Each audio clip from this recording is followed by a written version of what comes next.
पूरी हदीस यह है कि हसन इब्न अली मैदान जंग में सिफीन पार्ट 2 लड़ने गए थे और अमर बिन आस ने कहा कि मुआविया, मैं इतना पहाड़ों के बराबर लश्कर देख रहा हूं, ये जब तक मुखालिफिन को नहीं भगाएगा, ये मौत पे बैत कर चुके हैं हसन की, वापस नहीं जाएंगे, और अगर हम सब मारे गए तो क्या बनेगा। तो मुआविया ने कहा कि अगर ये हुआ तो फिर, तो अमर बिन आस ने कहा कि फिर मैं बन जाऊंगा पिछू। आए लिखे आज बुखारी च ये सारे किस चक्कर से बुखारी लिखे है, तो उन्होंने कहा तुम मर जाओगे मैं संभालांगा पिछू। तो मुआविया ने कहा लो जी मेरा दस्ते राज है, कह रहे मैं संभालांगा। उन्होंने कहा यार इंज कर रहे हैं, सुलह कर लेते हैं। अमर बिन आस ने कहा कि फिर मैं बन जाऊंगा पिछू।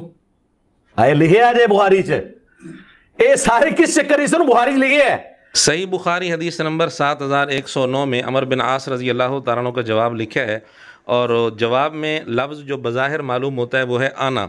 आना का माना है मैं, लेकिन काश इस हदीस की शरह मिर्ज़ा फ़तहुल बारी से पढ़ के सुना देता।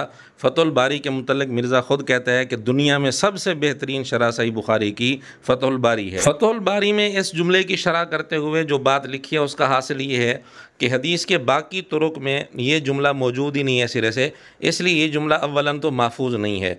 और अगर इसको महफूज मान भी लिया जाए तो ये नून की तशदीद के साथ लफ्ज़ है अन्ना, आना नहीं है बल्कि अन्ना है। अन्ना का मतलब ये है कि ये कैसे हो सकता है, यानी इतने सारे बच्चों की कफालत कौन कर सकता है। मकसद ये था कि ये बहुत मुश्किल है। अब इस लफ्ज़ को आना पढ़ें तो मफ़हूम और बनता है, अन्ना पढ़ें तो मफ़हूम और बनता है। फ़तहुल बारी की बहस का हासिल ये है कि ये लफ्ज़ अन्ना है नून की तशदीद के साथ, लेकिन बज़ाहिर चूँकि ये आना मालूम हो रहा है इसलिए उर्दू तर्जुमे के अंदर इसका तर्जुमा आना वाला किया गया है, यानी मैं। मिर्ज़े ने चूँकि सिर्फ उर्दू तर्जुमा देखने पर ही इक्तिफ़ा किया, अगर मिर्ज़ा फ़तहुल बारी देख लेता तो इतने एतमाद के साथ इतनी बड़ी बात न करता अमर बिन आस रज़ी अल्लाह तआला अन्हु के बारे में।